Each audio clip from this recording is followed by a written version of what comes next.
Hi Dave, this is Colton with North Island Nissan, and behind me I've got the 2018 Nissan Rogue S. We wanted to make you a quick walk around video on this vehicle just so you can see all the way around it, kind of get into all the nooks and crannies and everything. If there is anything specific in this video that you want to see, just let me know. I'll be happy to put another video together for you or snap a few pictures as well. But for this video, we'll start right at the front of the vehicle, right under the Nissan logo actually, up over there. There's actually a radar in there for the forward emergency braking, and they also bumped the blind spot warnings into the base model as well. So you get a lot of safety features in this Rogue. There's mud and snow tires on it, so they are good for the winter time, but they're not full-on winter tires either. So I'll leave it up to your discretion if you want to purchase some of those or not. Going to the inside of the vehicle, in the Rogues, Nissan has their extremely comfortable zero gravity seats. We can send you a quick video on that as well if you'd be interested in learning a little bit more about those and what makes them so comfortable.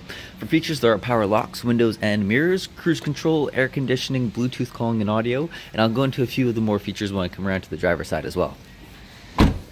Nissan has very versatile back seat spacing.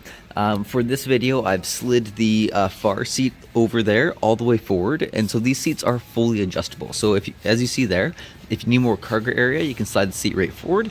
If the passengers in the back need more legroom, you can slide the seat right back like I did with this one here. They're also reclinable as well. So there's a little lever up on the shoulder here.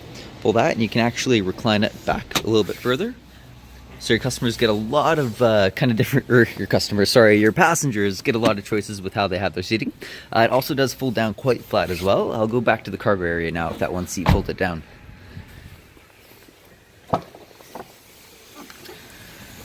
Alright, so back here you can kind of see how flat it would go. There are cup holders in the center there that second as an armrest as well for any passengers sitting in the back. I do have, again, the left seat there slid all the way forward up to the front seat, so you can get a little bit of extra storage space here. Now, the panels here, they call this the divide and hide cargo system, so there's two different panels. You get a little bit of storage space underneath them, which is really nice. You get a few inches underneath there.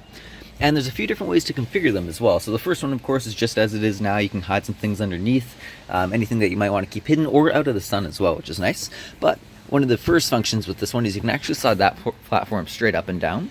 And so with that, if you have anything that might be rolling around, it kind of creates a pocket right in here that you can keep that in. Or if you're just separating your bread from your milk kind of thing, you can kind of keep the milk in the back, your bread up front, so nothing's getting squished or anything like that. If you need more headroom in the cargo area, you can slide both of these right down onto the bottom there as well, or pull them out completely too. With this one back here, you can actually create a shelf up top, which is a really neat, unique one. So you can create a shelf right up top there. You can get some storage space underneath it as well. Again, this works really well if you're trying to hide anything from the rear window there.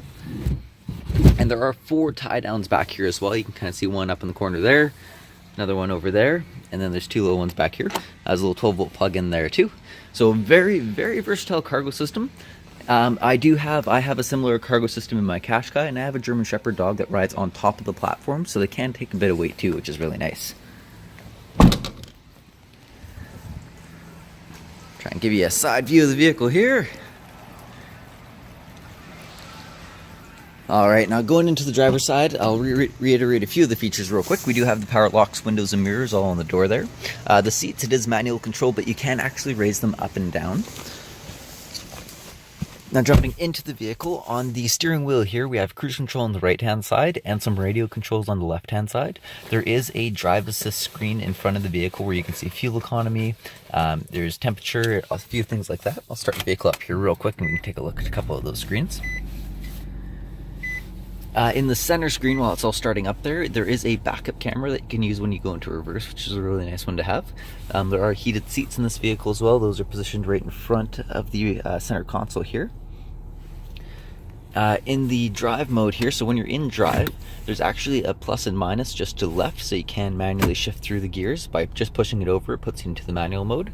Then up in the screen right in front of you, you can see the 1 down at the bottom there. So it's not going to let me shift right now because I'm not moving, but if I click up, you can see it flash real quick there, and so that's how you shift up and down. You just push up on this or down on that, so you get a full manual mode, which is really nice. The backup camera, it's nice and clear, and there is the predictive lines on it as well. So as you turn the steering wheel, those orange lines also move with you, so you can kind of see where you're pointing. That one's a really nice feature when you're first getting used to a backup camera, because sometimes you can kind of get things backwards when you're backing up like that. There are sunglass holders up top, and then with the drive assist screen in here, there's radio controls. That one's for the safety shield, so there is a little light in each of the corners right on the inside of the mirrors there. And so that light turns on when you have someone in your back corner in the blind spot warning. And so this screen here is an extra visual. You can see those rear triangles there. So when the blind spot warning lights up, the triangle in this will also light up. So it acts as an extra visual for it. There's one for tire pressure, and Nissan has an easy fill tire alert as well. So there's tons and tons of great features. I don't want to make the video too long to bore the heck out of you, but if there's anything you're curious about or anything that you want to see in this vehicle, just let me know. I'll put another video together for you. But I hope you enjoyed this one. Have a great rest of your day. Goodbye.